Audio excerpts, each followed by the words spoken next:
for all kinds of fish, but I even fillet them.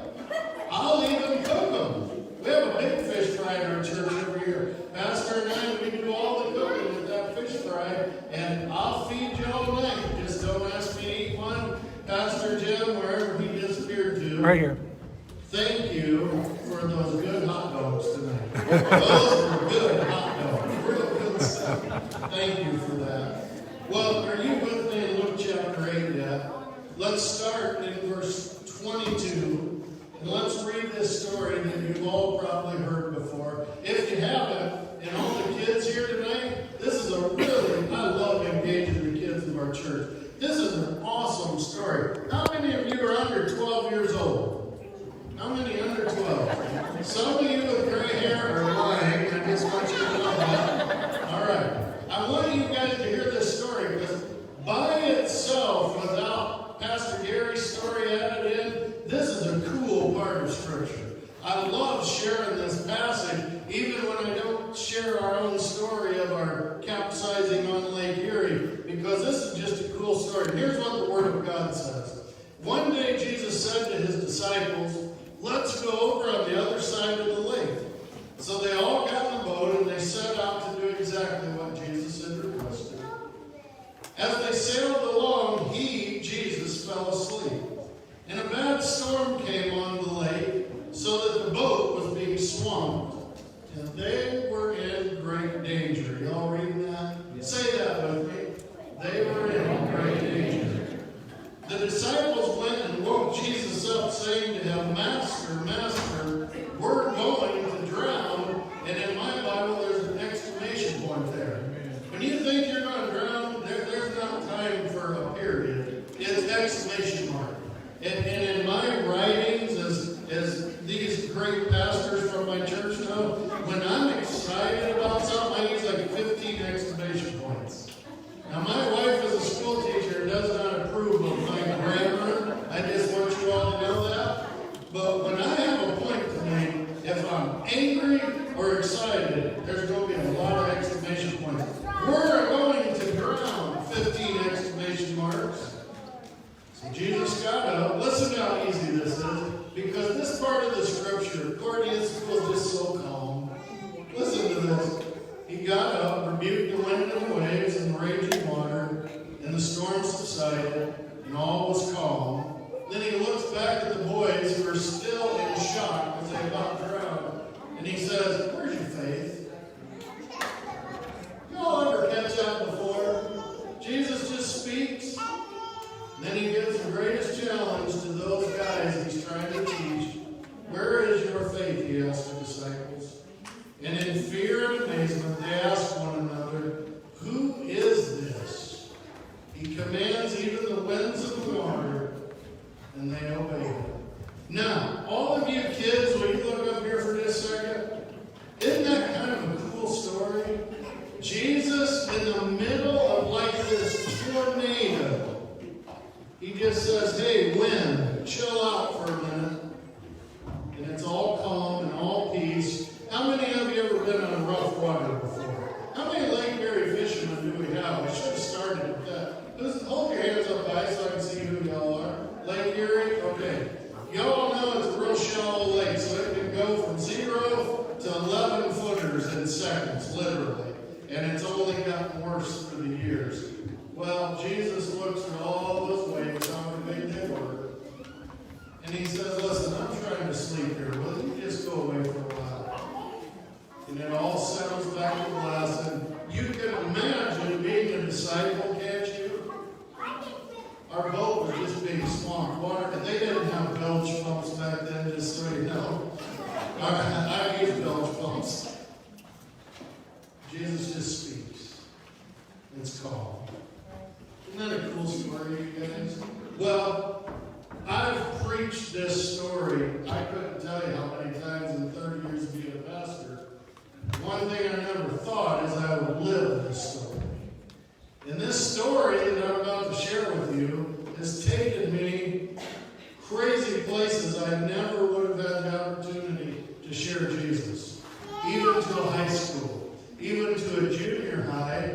2 years ago, one of the families in our church had about 200 people story to our entire family. The biggest family reunion I was ever part of, and they were Mennonites and they could all cook. And I said, you ever want me back at your family reunion? I'll get another story. I may have been born in the dark, but it wasn't yesterday. You get good Mennonite cooking, you better go to that. Now my next question would be this. April 21st, 2017, at 1 o'clock in the morning, who remembers exactly what they were doing? Sleeping. Most of you with any sense, because I don't have much sense, I don't even have a dollar. Most of you with any sense would have been probably sleeping. Now remember this. This is April 21st, 2017, and it's 1 a.m. in the morning. And now I want to tell you what happened to me that day. 1 a.m. in the morning, April 21st. And now it's April, but my son and I, our middle son Josh, with our son Oscar Matthew, named after my dad, with our son Oscar Matthew, him and I hunt together. We coyote hunt, turkey hunt, deer hunt, that's our thing. Our middle son Josh, we fish. And then my daughter, who just got married 2 weeks ago, she's in the mix of, she'll do anything.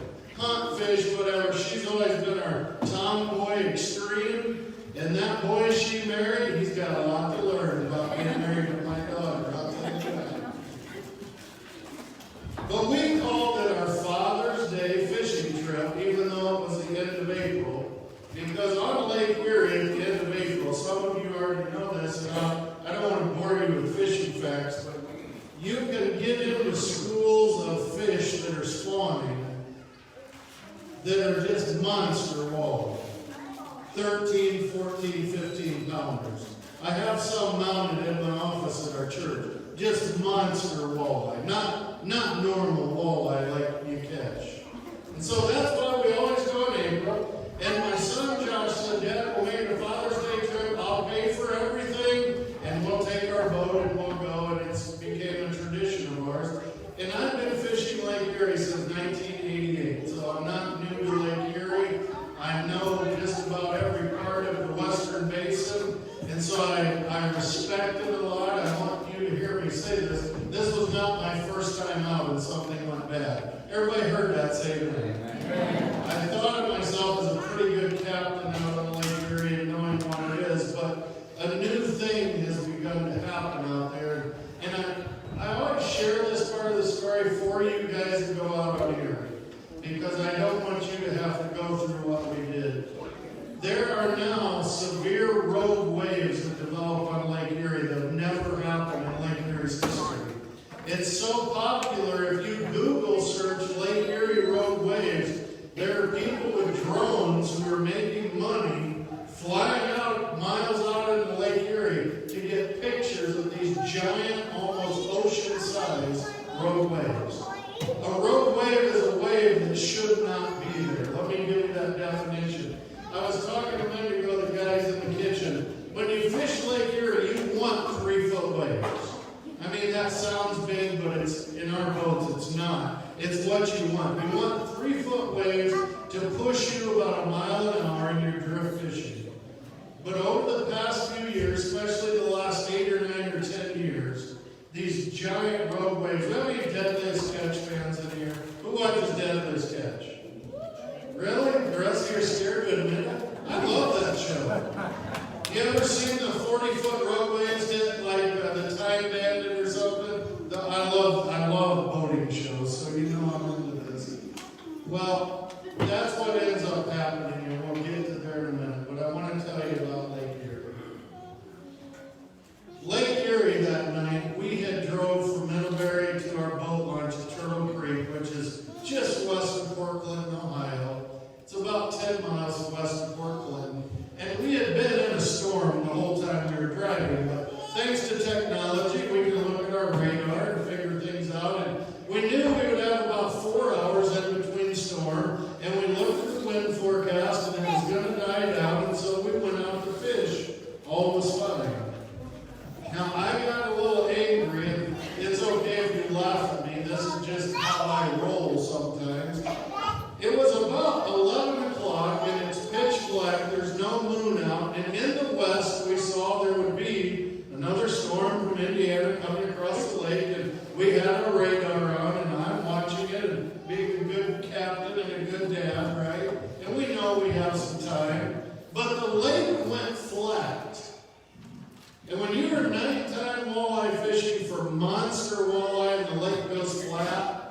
you get really mad because the fishing they stop biting, because it gets too clear. We call it, you all familiar with the term walleye chop, you fishermen? You want a little walleye chop. Walleye have giant eyes, and so they're real sensitive to any light. They do not like it even at night when the lake goes real flat. And so the lake goes dead calm flat. And my first response as an ordained, wonderful, sanctified Nazarene minister is, I'm mad. You can laugh. That's true. I heard Jim Ballinger got mad once in his life. I heard that. Is that true? One time. It's probably over fishing, wasn't it? And I was so mad, and I was griping at my son and the other guy who was with us, and I said, this is stupid. We came out here to catch big walleye, and it calmed down, and it's so flat. Well, I think God marked that in his mind and said, well, you may not think that in a couple more hours. And so it's flat, and I put our trolling motor down, and the craziest thing, we end up catching catfish in the middle of Lake Erie. As fast as you could get them in, and my mother was still alive, and she loved catfish, and I said, well, it's important to me to have fish in the live well at all costs, even if it's catfish, so I'm keeping them. And I like the catfish, but not when I'm walleye fishing. Y'all get that?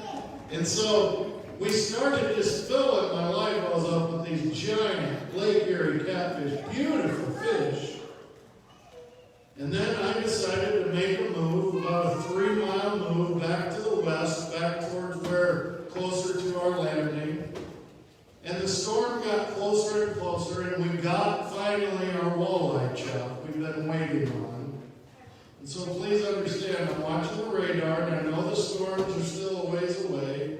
And the chop's building, and we found the walleye. And so now we're catching walleye, and now your ordained Nazarene pastor is calm again. And touched by God, and I'm at peace now, right? And we're getting walleye, and the Father's Day trip is working out like it usually does.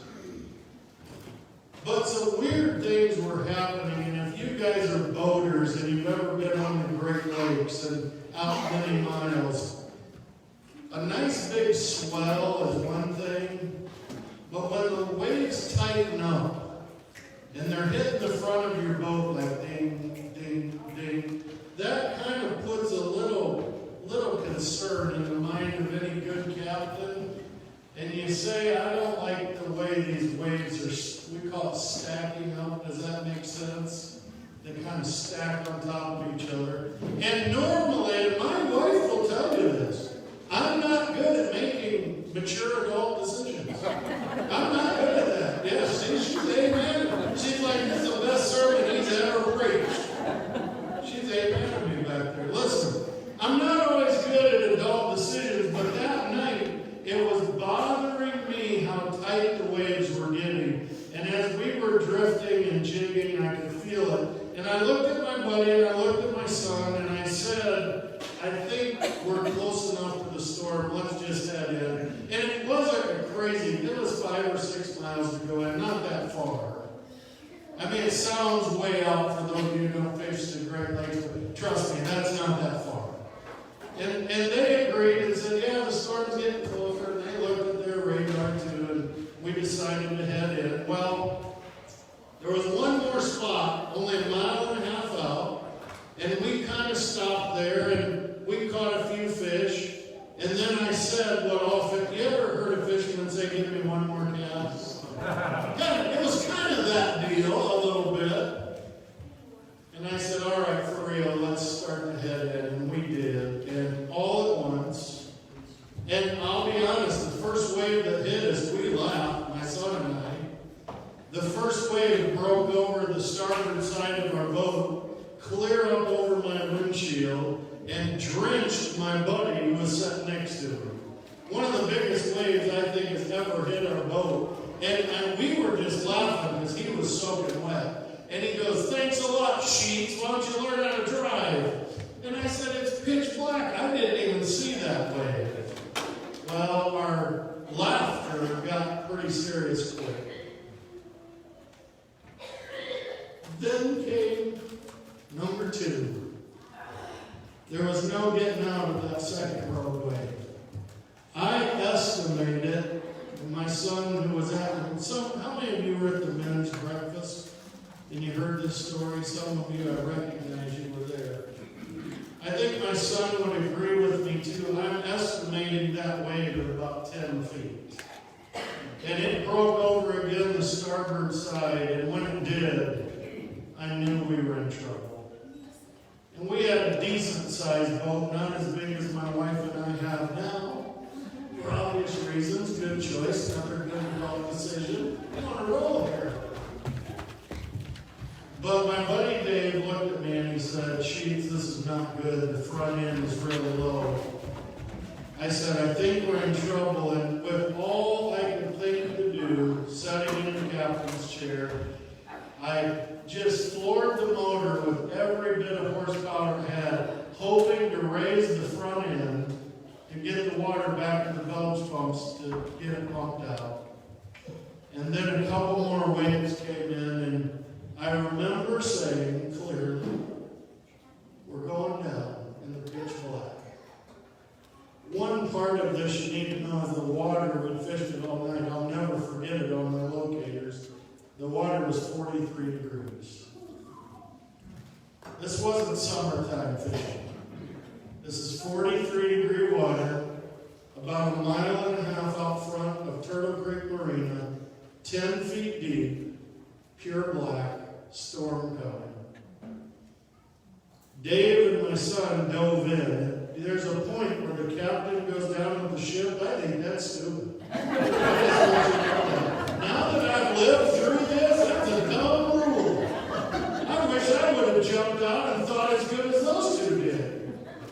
The next thing I knew is the front continued to fill, wave after wave, and the boat flipped. I was trapped underneath the water.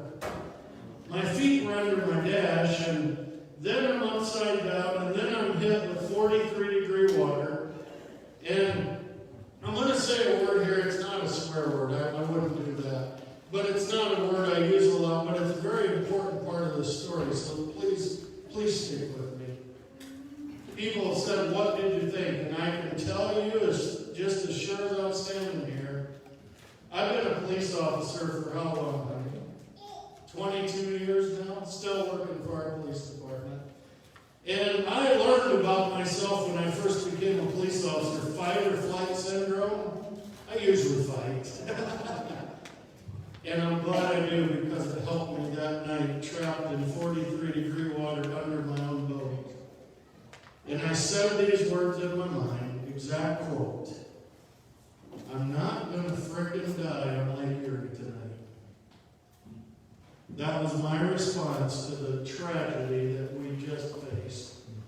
With all my might and with my legs bent up under the dash, I shoved as hard as I could, and the next thing I knew, I popped up, and I'm swimming. Now, you all want to ask the question, were you wearing a life jacket? Who wants to ask? All right, Courtney, go ahead, say it. I hardly ever wear a life jacket. And I want to say this, and I want you all to hear me clearly. You know how there's always an exception to every rule. The Coast Guard and the DNR both said to me, "We've never said this publicly, but if you'd had a life jacket on, you'd have drowned that night. You wouldn't have been able to get back out." It's just one of them things, and listen to me. Don't go away from here saying Pastor Gary told us not to wear life jackets. 9 out of 10 situations, a life jacket's your best friend. I just think God saw the whole thing and knew where I needed to be and what I needed to be wearing to be able to come to Harris Chapel a few years later and tell a story of His miracle. So with no life jacket, I was able to get out from under that dash of my boat, pop up, and all I heard was my son screaming for Dad. Because our boat is now upside down. Our boat was a Starcraft. It did exactly what it was supposed to do. Starcraft is built not far from where my wife and I live. I even wrote them a telling them that their boat was part of us being alive. The boat flipped over, but it did not sink. And so my friend and my son were back on the boat, but I was missing in action for just a few moments. So when I popped up, my glasses were gone. Now, I can see fine close up. Unfortunately, that didn't help me get swimming to the boat that is now drifting away from me. And so I could hear my son yelling, "Dad, Dad, Dad." And I popped up and I said, "I'm here." And he said, "Get on the boat, it's floating." And so I swam to the boat, and my Mercury outboard became my best friend for the next hour and a half. Even the lineup of how we got back on that boat was absolutely perfect. Let me explain why. You're going to see God in all this. My son was able to get on the very front of the boat, which is now upside down. But he grabbed part of the line that was hooked to our anchor, and he looked like a cowboy riding the boat. If you can imagine a bull rider, that's what Josh looked like. And he's up there, and the waves are hitting, and he's just holding on. Then our friend Dave was laying out in the middle, and I'm mostly submerged in the water, wrapped around the boat motor, and I've got a hold of Dave by the belt of his pants. So we're all holding on to each other. And for a minute, I'll be honest, it was great relief. We're on the boat and it's floating. We made it. Then you look up and there's lightning and there's thunder, and now the waves are building. And I just remember my poor bald head, 43-degree water getting shot down both ears with every wave. I was like, well, I can't do this all night. I want to tell you that. This is not good. But none of us panicked. I can honestly tell you that. We talked to each other. Nobody panicked. And all at once, my son Josh, who is a genius, is talking on his iPhone. And it kind of threw me because somebody ought to dump a bottle of ice water on somebody's head so you know what 43-degree feels like. You're in shock. And my son is up there saying, yeah, we're out here. Dad, where are we? And so I told him 911 calls had gone through on the iPhone, even though it's totally submerged in water. Now, we lost it. It's Ottawa County, Ohio. We lost that signal about 5 times in an hour and a half. We had 3 different dispatchers because, in all honesty, and from the police world, I get this. I'm not mad at them at all. After an hour and a half, they had to keep switching because the stress was too much, because they thought we were dying. And so they would switch off and hand us off to another dispatcher as the calls broke off. They told us they were sending a boat, and all 3 of us thought we saw a boat, and we were excited. And it was actually just the lights of our marina. It wasn't a boat. And we're continuing now. The wind has picked up, and the storm that we were going in is now here. The waves are 5 to 6 feet. We're on an upside-down boat with about 6 inches sticking out of the water. It's not good. This is not going to end well for anybody. Although I didn't think that at the time, and I think I better say that. I wasn't thinking I was going to die. After all, I got out from underneath the boat. That was my fight or flight moment. And as Josh talked to them, some trouble brewed with the Coast Guard.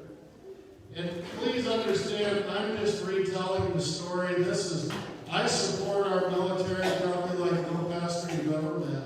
I preach for our Army, Navy, Air Force, Marine, and I preached a service for our Coast Guard before. But that night, things did not work out well with the Coast Guard. There was an argument going on over whose jurisdiction we were in. And so the dispatch lady, who ended up being our final dispatcher, she was not a saved, sanctified Nazarene. And she cussed them out. She said, I got 3 guys who are going to be dead in about 10 minutes. I don't care who responds. You guys are sending the helicopter, and you're going to get them out of this water. see, we had used the Information Act, and I actually got the CDs from this hour-and-a-half call. I listened to them once and never wanted to hear them again. Kim, did you ever listen? Once. My son wanted to listen to them, so I gave them to Josh, and I've never seen them since. I think it upset him so bad he broke them and threw them in the trash. An hour and a half was 2 CDs long of us begging for help. And then on that CD, we heard Jill what the dispatchers were saying. These guys aren't going to make it much longer. Their voices are getting weaker. They're almost to the end. And then there's a call in there. Y'all with me?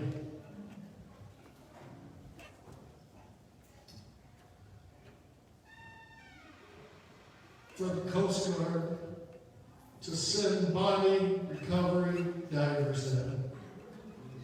Because these 3 they're not really pretty serious. Well, in the middle of all this, y'all ready for the story of Jesus? That's just the background. You ready for the good stuff now? It's hard. It's still amazing. It's still hard for me to talk about this. God swept over me, literally, as I was hanging on to my Mercury outboard.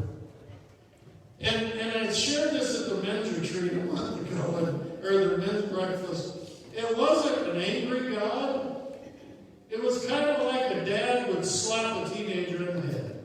That's kind of the voice of God I heard. Just like a dad to a teenager. And I felt the Spirit of God come over me, and the Lord challenged me so real and so strong. And He said, "Hey, bud, have you prayed about this?" Great idea. I'm not seeing another option here right now.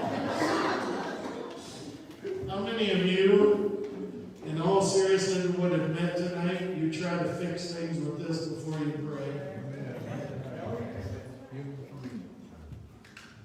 Even in the middle of Lake Erie, we were trying to fix it on our own. The cool part of that CD, those 2 CDs that have this whole 911 call, 1 hour and 29 minutes worth of us begging for help. I don't know what mark that is at, and I don't know in my mind when I prayed the prayer. I'm going to guess we had about 20 minutes to go before we would end up being saved. But on the CD, here's what my son said. My son says to the dispatcher, "Hold on, my dad's going to pray for us." Now you can't hear my prayer because I'm all the way in the back of the boat. But I just remember looking up with rain coming down and ice water in my ears, and my poor bald head froze. God, you got to do something. Help us. Don't let us die out here. And really, my prayer, and I mean this sincerely, Dad, you'll get this. My prayer was really, don't let Josh die. If I got to die out here, Kim will marry a rich guy and life will.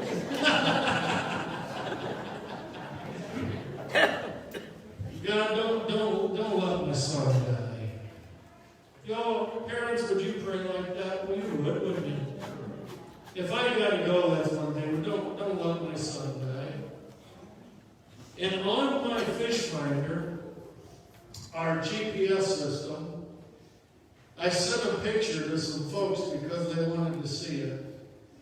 I have GPS proof. God answered prayer. We were drifting to the north and to the east, clear out from shore. My son was still talking to dispatch after I prayed a 5-second prayer out loud. And all at once, I couldn't see without my glasses are still at the bottom of Lake Erie. If you find them, my wallet's got $100 in it if you find that. I'll split it with you if you ever hook it. My glasses are gone, lost my wallet, lost everything. And my son says, "Dad, something, the wind changed." And he tells the dispatcher, he goes, my dad just prayed, and this is all recorded. He goes, I think we're blowing in. Backstory. By the time that night was over, we had 50 first responders there. It was right next, just about, I don't know how far is it there, 2 miles from where we put our boat in now.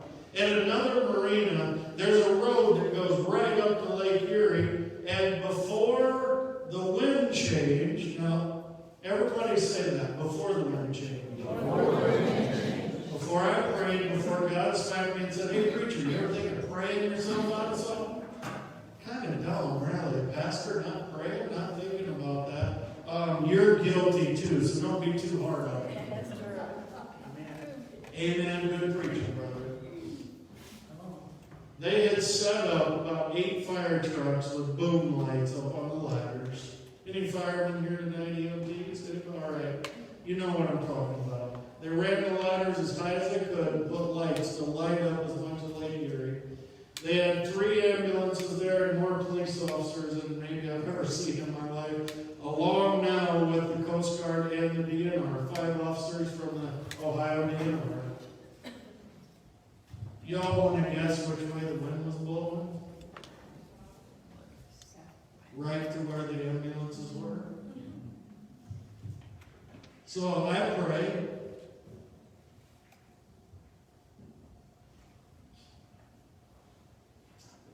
My son says something changed. And on our GPS on our boat, shows the boat drifting down now instead of up. I didn't have to wake Jesus up, he had to wake me up. It's a reverse story. Make sense? God had to wake me up. God had to say, hey, I'm right here in the boat if you want some help. I'd like you to ask. We drifted in without any help from a boat, or the Coast Guard, or the DNR. And I never thought I would rejoice, Pastor Jim, over breaking the windshield out of my boat. But when we got in about 3 foot of water, I heard my whole windshield break underneath. And all those first responders, over 50 of them on the shore, saying, we're going to get you. Well, I'm still a man. And so the boat lands right where the 3 ambulances are. Kim has been there. She knows the exact spot. Because, what was it, 2 years ago, we went back to see where it all happened. The exact spot the ambulances were, our boat ended up at. Is that God or is that God? Give him a hand.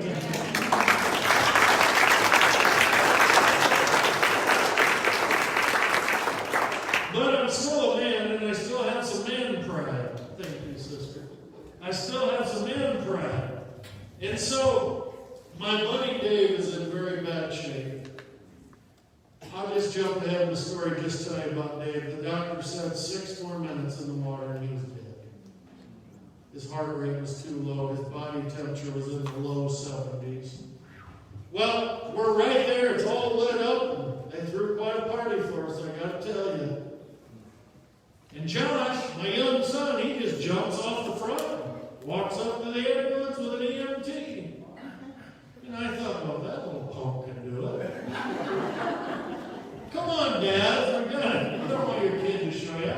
So I got up, and I'm in the water about this deep, and I walk right up there, and I'm thankful God saved us, and I'm feeling pretty good. And this is no joke. The minute I hit dry land, my body was done, and I face planted, and my 43-degree ears and nose are now filled with sand. That was a terrible feeling. The EMTs picked me up, took me to the ambulance. They wanted us, it was cool. Oh no, you know them almost semi-ambulances, they're huge. They wanted to keep the 3 of us together. And then they brought Dave in. They got him last. Well, things got interesting because the lady, we all had our own EMTs. The lady who was my EMT also owns the marina we always launch our boat at. And she said, well, buddy, you got to take all your clothes off. Because we got about 50 blankets warmed up in the heaters, and we got to get you guys wrapped up or you're going to die. I said, well, we are going to get to know each other.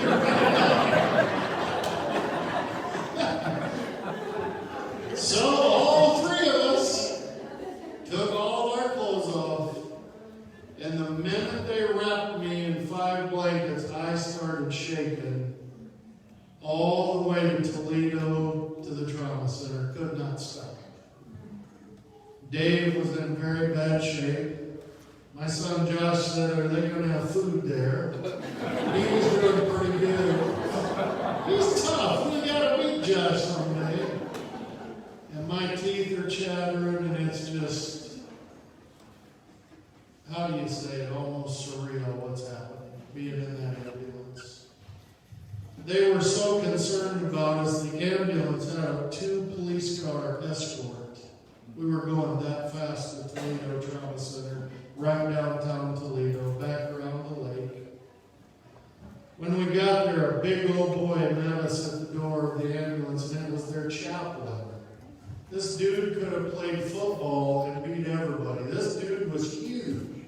How that guy didn't end up in the NFL and became a chaplain, I'll never know.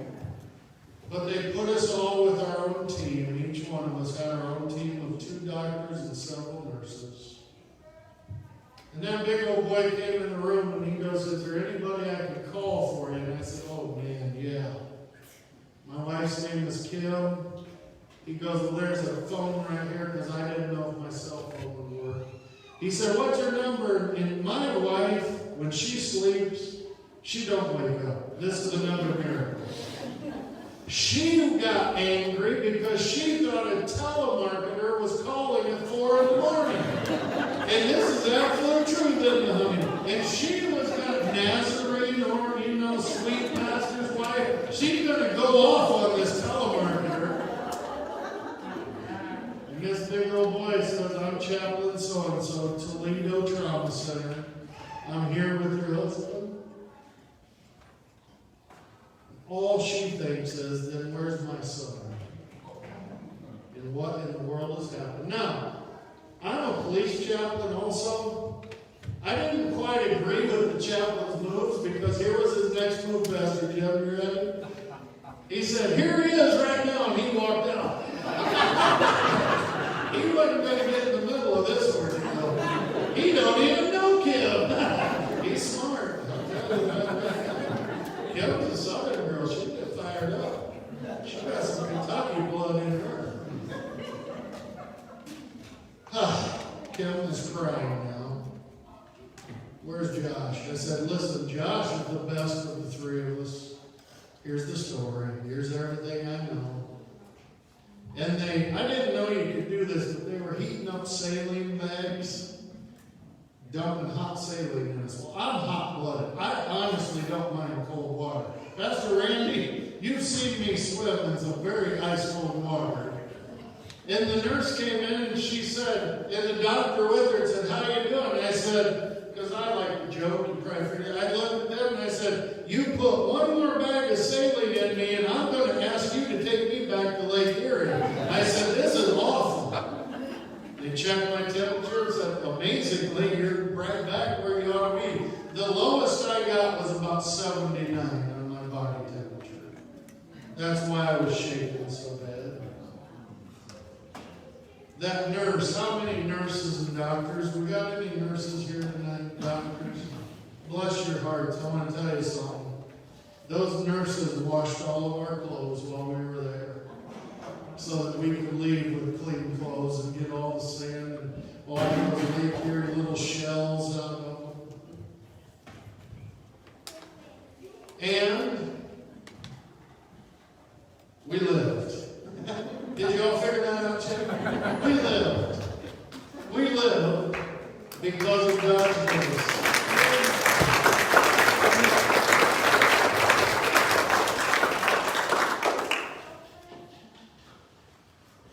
The question I get asked when I give this talk about our Lord and this testimony is, was there any permanent damage? The only damage done to me is I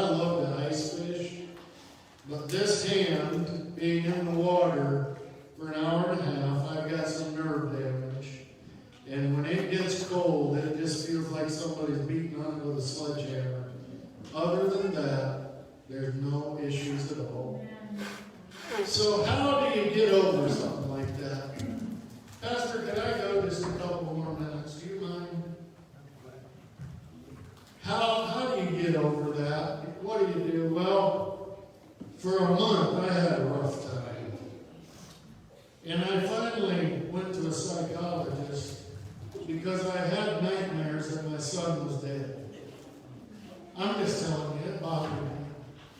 I would wake up at night, sweats and panic, and grab a hold of my wife, and Kim would say, honey, it's not real. He's alive. It's okay. And calm me down. And I appreciate that my psychiatrist is a friend of mine. Not because I see him every day. He's just a friend of mine. He's a good Mennonite man, great Mennonite Christian. And he helped me, but I want to tell you there's one more thing God did for me. And could you all just tell somebody I'm glad I'm not his neighbor? Just say that. Before we moved out to the country where we live now, we lived right downtown Middlebury. We're the only house downtown Middlebury, the swimming pool. So people were kind of used to seeing me diving in and stuff. But one night, and I think it was a Saturday night, if I remember right, about a month after this event, it was just storming like crazy out. I mean storming. And I woke him up and I said, I got to go do something. She was very worried about me. I said, no, I'm going to get healed tonight. There's something I got to do. And here's why you're all glad you're not my neighbor. In the thunderstorm, and I woke up at exactly 1 o'clock that morning. What time did the boat sink? What time did God wake me up to heal me? 1 o'clock is a pretty good hour for me. I walked out to our boat. It was still on the trailer, wasn't repaired yet, still full of shells and sand and nasty looking. Now here's why you're glad you're not my neighbor, because I did all this wearing just my underwear. So now you're all saying, thank God I'm not your neighbor. This just got real spiritual all of a sudden. Amen. But I walked out to that boat in that storm, right back to my motor, and I touched it. And I said, Lord, you saved me from dying on Lake Erie. Now my head needs fixed.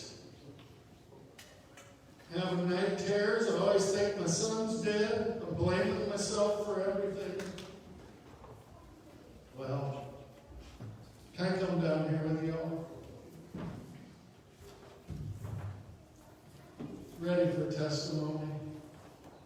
That night, God healed my head. Praise God. You see, God's not going to just do one or two things. God wants you made whole tonight. Yes. Everybody was kind of betting against me. Even some of my best friends said, that boy will never fish again. And maybe, honey, for 2 weeks, I had mentioned I may never be able to get in a boat again. Well, your pastor and I, we had a pretty good day of fishing not long ago. He's wearing my father's Sheets fishing team hat. I wanted your pastor to have that, but my dad loved Jim Ballinger. And I got that hat made for Dad, about 3 years ago. And my wife, Jim, is the one who said, Jim has to get your dad's hat.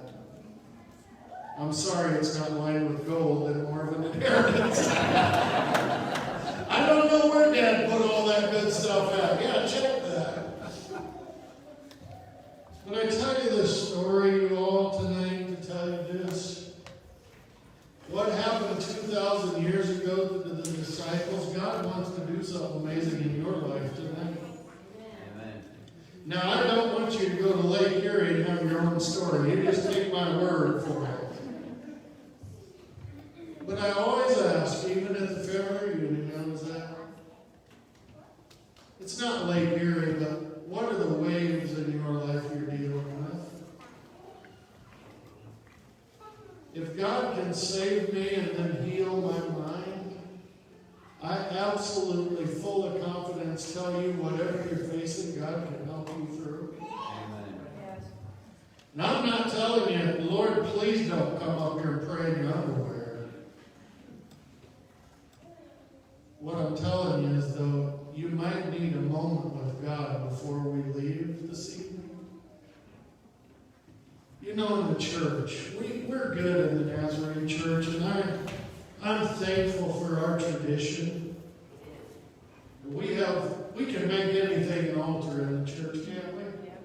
Aren't we pretty good at that around here? Maybe you're brand new here tonight, I just want to tell you, there's no electronic beams if you come kneel and we're going to zap in.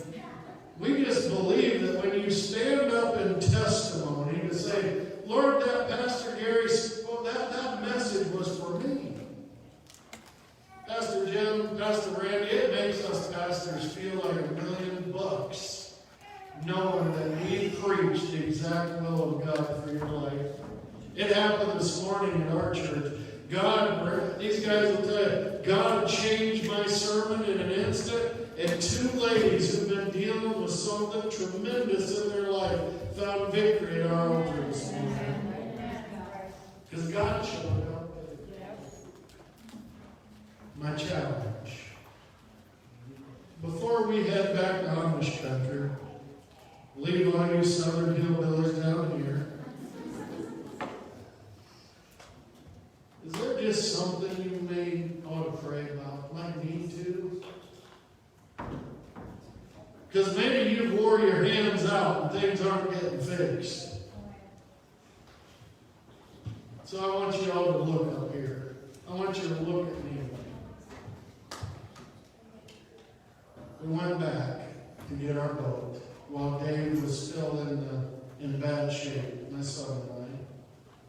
Sea tow came out, they towed our boat to the next marina. And I don't always get along good with the DNR. I'm a fisherman.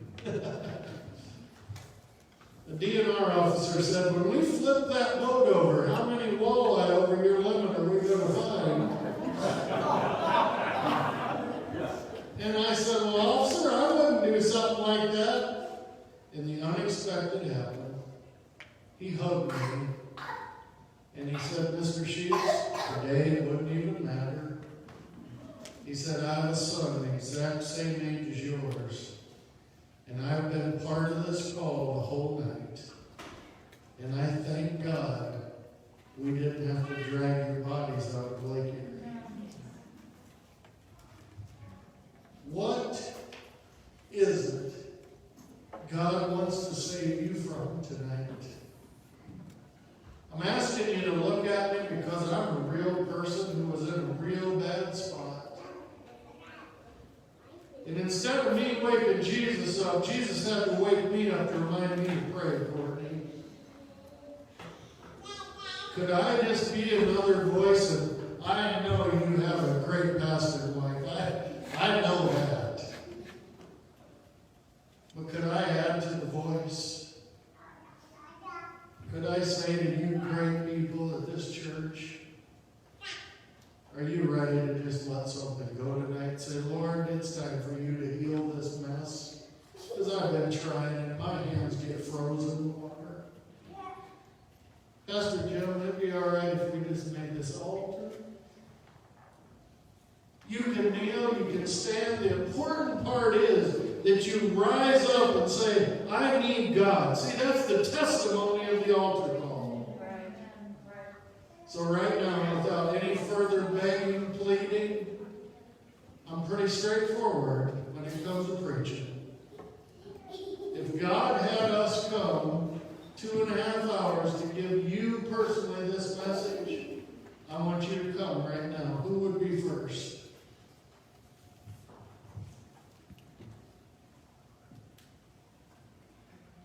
All you're saying is, God, there's something I need from you tonight. And I'm raising my hands up because I'm done trying to do this on my own.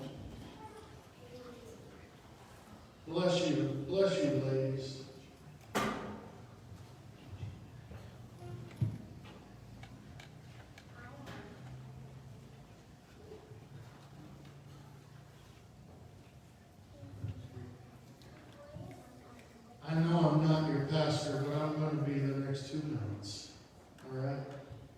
This is what I'd say at Middlebury Community Church, my own people. If you leave here tonight still fighting something, it's nobody's fault but yours. Because God has sent a messenger, and this night's been planned for a while, Pastor Jim, and it's on purpose for a purpose. Do you believe that? Amen. So if you leave tonight, you're welcome to. But I'm glad I didn't die in Lake Erie, and I'm glad I called out to God.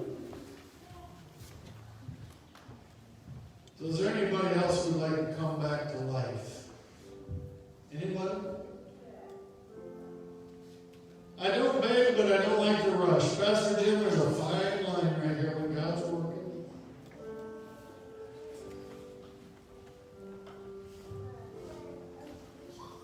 I realize my story is on the far end of the spectrum. It is really, you can rewrite a Bible story using our story. I get that. But you know there's something in your life that between you and God, it's as big as what happened to me in Lake Erie. All I'm saying tonight is, why don't we settle it and then go home in peace? Is that a fair request from a pastor?